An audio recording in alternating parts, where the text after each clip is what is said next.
Bom, chegamos aqui com a nossa segunda entrevista na série das eleições de Curitiba, que nós estamos fazendo a cobertura. E hoje, nosso entrevistado é representante da chapa Novo Curitiba, nosso candidato Pedro de Castro.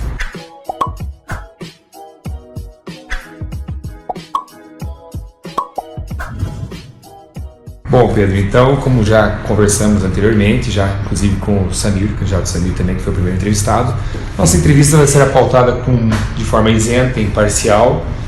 E, num primeiro momento, o primeiro questionamento, que é o que a torcida quer saber, nas suas palavras, quem é Pedro de Castro? O torcedor Coxa Branca quer saber quem é Pedro de Castro. Com certeza.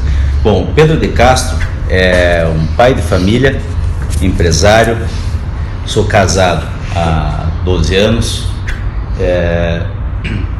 tenho uma construtora, né, meu ramo de atividade, sou engenheiro civil de formação, tenho uma pós-graduação em administração e gestão de negócios pela FAI, e sou atuante no mercado de construção civil, tenho uma empresa sólida há 12 anos, onde a gente vem todo esse tempo aí praticando mudanças. Mas quem é o Pedro de Castro? Pedro de Castro é um torcedor do Curitiba, motivado por desafios, né? Então, contei um pouco da minha família, do que eu trabalho, né? E as minhas proposituras a respeito do Curitiba nós vamos conversar agora, né? Vamos trocar uma ideia. Tá bom. Bom, vamos lá então. Primeira pergunta de fato é: por qual motivo você acredita que a sua chapa conseguirá fazer diferente nos próximos anos? Olha, a nossa chapa, ela tem uma formatação de pessoas escolhidas, sabe?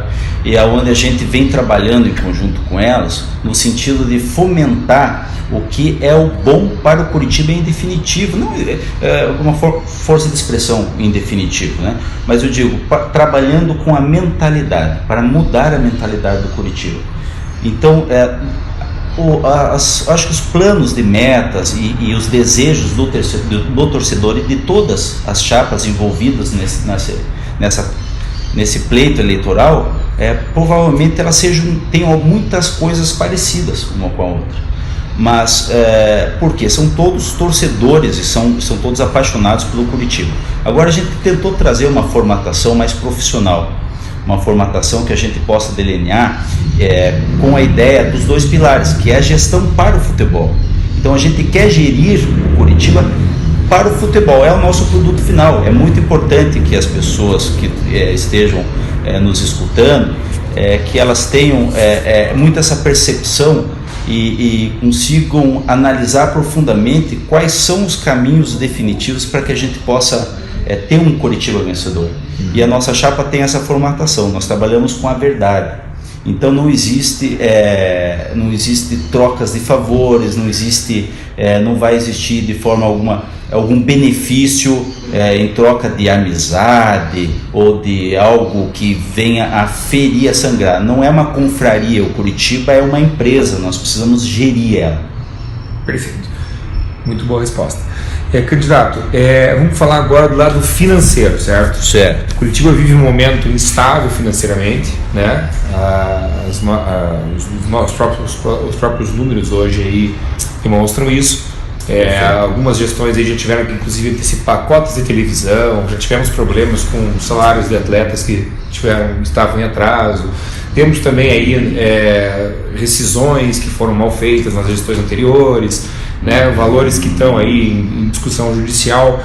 Inclusive no dia 16 de outubro, o atual presidente Rogério Bacelar e o seu conselho administrativo prestaram uma declaração, uma declaração à Gazeta do Povo, teve uma reportagem inclusive dizendo que agora eles conseguiram dar uma estabilizada nessa situação e que apresentaram os números, mas que não estão conseguindo botar a casa em dia. Então, a sua chapa, quais são as propostas no curto, no médio e no longo prazo? O que vocês entendem quais são as suas propostas, né, dentro dessa perspectiva?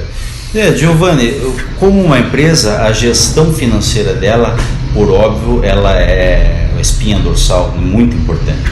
E nós vamos gerir a questão financeira, né, que eu posso chamar ela de econômica e financeira do clube, com muita seriedade.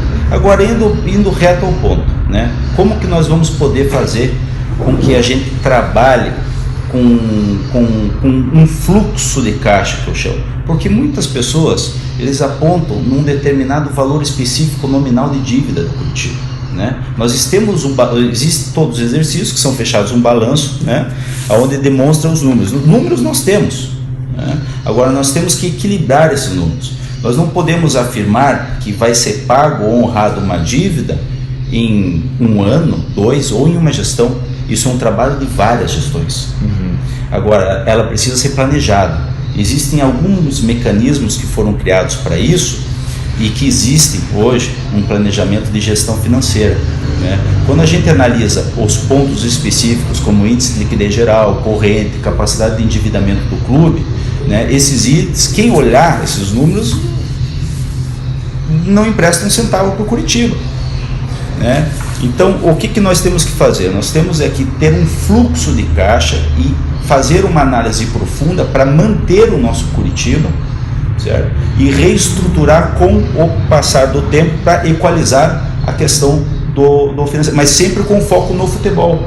Então nós vamos gerir a dívida do Curitiba com foco no futebol. Então nós vamos ter recursos, as nossas receitas, as nossas despesas e o planejamento financeiro do clube como um todo, ele vai ser focado no futebol para que tenhamos plena convicção de poder ter isso o nosso produto final, né? Bom, não sei se pode ser claro. Sim, sim. Bom, então engatilhando já a sua resposta, a próxima pergunta trata diretamente sobre futebol, né? A gente passou há muitos anos já com contratações difíceis de entender, né? Que dá para contar nos dedos quantas realmente deram certo para o clube. E nós gostaríamos de saber qual é a sua proposta de futebol para o Curitiba. Perfeito. Nós entendemos que o futebol ele não pode ser um jogo de pôquer, né? Onde a gente vai arriscar em propositura de um ganho que não temos o conhecimento real. Tem que ser planejado, tem que ser avaliado. O futebol hoje do Curitiba é o produto final do Curitiba, é o que o nosso torcedor quer, ele entrar no estádio com conforto e ficar contente e feliz como resultado final do futebol. No futebol, a base do nosso futebol, nossos atletas de base, se fizer um estudo há alguns anos, nos últimos anos, nós avaliamos que a gente não conseguiu pagar os custos da nossa formatação de base. Então isso não pode existir, isso tem que acabar, isso é uma mentalidade inaceitável, né? O nosso futebol ele tem que ser gerido, principalmente a nossa base, de forma que a gente possa agregar esses jovens para o nosso profissional, né? Agregando valor para que a gente possa capitalizar e poder gerir de uma forma mais competente através de receita e que possa agrupar no profissional esses jovens. Aí nós precisamos arriscar, sem medo, né? Podemos ter muitas opiniões contrárias, né, de que o jovem talvez não seja muito adequado por um determinado momento, mas a gente tem que saber fazer o quê? Fazer essa leitura das pessoas, né? O futebol, a gente lida com pessoas, então o relacionamento humano é muito importante. No departamento de futebol, quem vai gerir o futebol, as pessoas responsáveis por elas, somos todos nós. Claro que nós vamos ter os seus departamentos específicos, né? Questão de quem está lá hoje e as mudanças estruturais que nós vamos fazer, sim, nós vamos fazer. É muito importante que seja feito, porque a gente precisa buscar melhores resultados, né? Pontualmente nomes e números eu não gostaria de citar nesse momento, porque eu acho inadequado pelo campeonato, né? Pela situação que a gente passa agora, né? Pontualmente. Então a gente sabe que temos muitos contratos aí a vencer, né? Que precisam ser já resolvidos, né? Essa situação, provavelmente agora o Bacilar tenha alguns desafios aí e pode até contar conosco, né? Nós vamos estar à disposição aí para conversar bastante. Caso eleito, vamos supor, na segunda-feira imediatamente após a eleição, aquilo já que o senhor mencionou a respeito dos contratos que vão estar sendo vencendo no dia 31 de dezembro. Certo. Já dá para negociar, por exemplo, alguns atletas que têm um contrato vencendo, ou o próprio técnico? Existe uma perspectiva nesse sentido? É muito importante. acabou as eleições, tem que assumir o Curitiba imediato. Mas porque o estatuto diz que é tal dia, não interessa. Eu acho que isso não é interessante para ninguém, nem para a atual gestão. Eles vão querer realmente conversar, eu acredito que sim, muito importante, né, para fazer essas definições. Uma transição tranquila, sem sombra de dúvidas. Então, candidato, se for para descrever em apenas uma palavra, como será a sua gestão caso eleito no próximo triênio? Mentalidade. Eu precisaria usar 2 palavras, né? Mas nós temos que ter a mudança de mentalidade. É isso que eu defino a nossa futura gestão. Certo. Bom, vamos lá. Nos últimos anos nós tivemos algumas situações complicadas para a torcida entender, né? Talvez nem quem esteja dentro do clube entendeu algumas situações e bastidores que aconteceram. Um exemplo foi esse ano, né? A contratação do Juliano Belletti. E, enfim, foi um assunto bem debatido. Dava para perceber nas redes sociais que desde quando ele foi anunciado até o momento, até agora, né, isso é muito falado. A gente gostaria de saber como será formada a chapa e quem vai trabalhar nos setores considerados chave para a torcida, ou seja, o futebol, o relacionamento com os sócios, a gestão administrativa. O nosso G5 tem uma formatação onde nós nos preocupamos em que ela fosse estritamente profissional, sabe? Isentas de relação pessoal e de negócios com o clube, para que possa fazer uma gestão realmente independente. Os nomes específicos do futebol, vou falar um pouquinho do G5 de cada um, mas no quesito específico de futebol nós temos sim já alguns nomes, nós estamos estudando o mercado, temos contato com vários profissionais competentes da área e só não acho oportuno agora estar falando em nomes, se permanece, se vai ingressar o nome específico de cada pessoa, porque eu acho que não é o momento, tenho certeza disso, né? O nosso G5, nós temos o Rodrigo Florenzano, né, muito competente, um profissional de muito conhecimento em marketing, comunicação. Ele vai dar muita atenção para nós nessa pasta, vamos chamar assim. Nós temos o Glenn Stenger, muito bom naquilo que ele faz. Nós analisamos currículos em conjunto, decidimos as coisas em conjunto. É uma pessoa que vai cuidar muito de perto o nosso financeiro, sabe? Ele trabalha, tem conhecimento dele. O André Cancian, um profissional, engenheiro civil, um profissional muito competente também. Os currículos deles vão estar expostos aí para todo mundo ter conhecimento, né? E ele vai colaborar muito conosco aí em relação ao patrimônio, ao nosso estádio, né? Nosso querido Porto Pereira. E nós temos o Janko, né? O Janko foi uma preocupação de muitos que estiveram conversando com a gente a respeito dessa formatação, porque é uma pessoa assim, muito especial para nós na relação com o torcedor.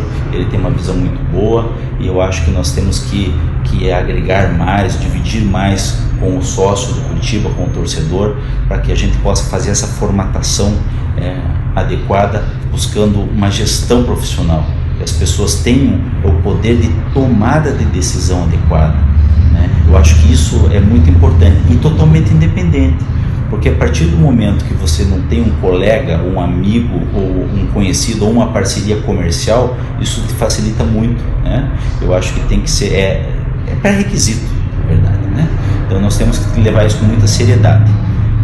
O futebol, a formatação dele, como vai ser as tomadas de decisões, obviamente em conjunto com o nosso colegiado do Conselho Administrativo, mas já com essas peças-chave sendo definidas aí.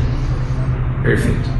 Não sei se eu esclareci bem, ficou sim, uma dúvida. Muito bom. Tá ok. Então tá, já que vamos finalizar então já a entrevista, certo? Então nessa última pergunta, não é bem uma pergunta, mas nós gostaríamos que o senhor deixasse uma mensagem para a torcida, né? A torcida do Coxa que está carente aí de bons resultados nos últimos anos, em campanhas que não foram satisfatórias, né? Então o que o senhor pode deixar de mensagem agora? Ótimo. Abordar o tema que o senhor achar que a gente não conversou, enfim, uma mensagem final. Perfeito. Aí para a torcida Coxa Branca. Muito importante. A mensagem final para a torcida do nosso Curitiba, do nosso amado Curitiba, é que a gente possa fazer, até usar o meio de comunicação, essa divulgação, para primeiramente fazer uma campanha limpa, uma campanha honesta, né, sem ataques. Eu acho muito importante para a gente não sangrar o nosso Curitiba e não deixar ele mais dividido do que ele já está, né? E podem ter a certeza que a nossa chapa, o nosso grupo, a nossa chapa, ela vai trabalhar com a mentalidade. Nós vamos mudar a mentalidade do Curitiba. Nós vamos trabalhar com a verdade e com a honestidade, com muito trabalho. Nós temos que trabalhar, nós temos que ter profissionais competentes que possam tomar as decisões no momento certo e da forma correta. E agradecer a todos, agradecer ao Giovanni, agradecer a Natália por essa entrevista aqui, e em umas próximas oportunidades vamos conversar mais a respeito do nosso amado Curitiba. Bom, então finalizamos por aqui essa entrevista, agradecemos muito a tua disponibilidade em nos atender aqui e continuem de olho, espero que vocês tenham gostado da entrevista, compartilhem, divulguem, comentem, né? Esse é o momento, essa é a hora certa para a gente participar da vida política do clube e não se esqueçam, dia 9 de dezembro são as eleições de Curitiba.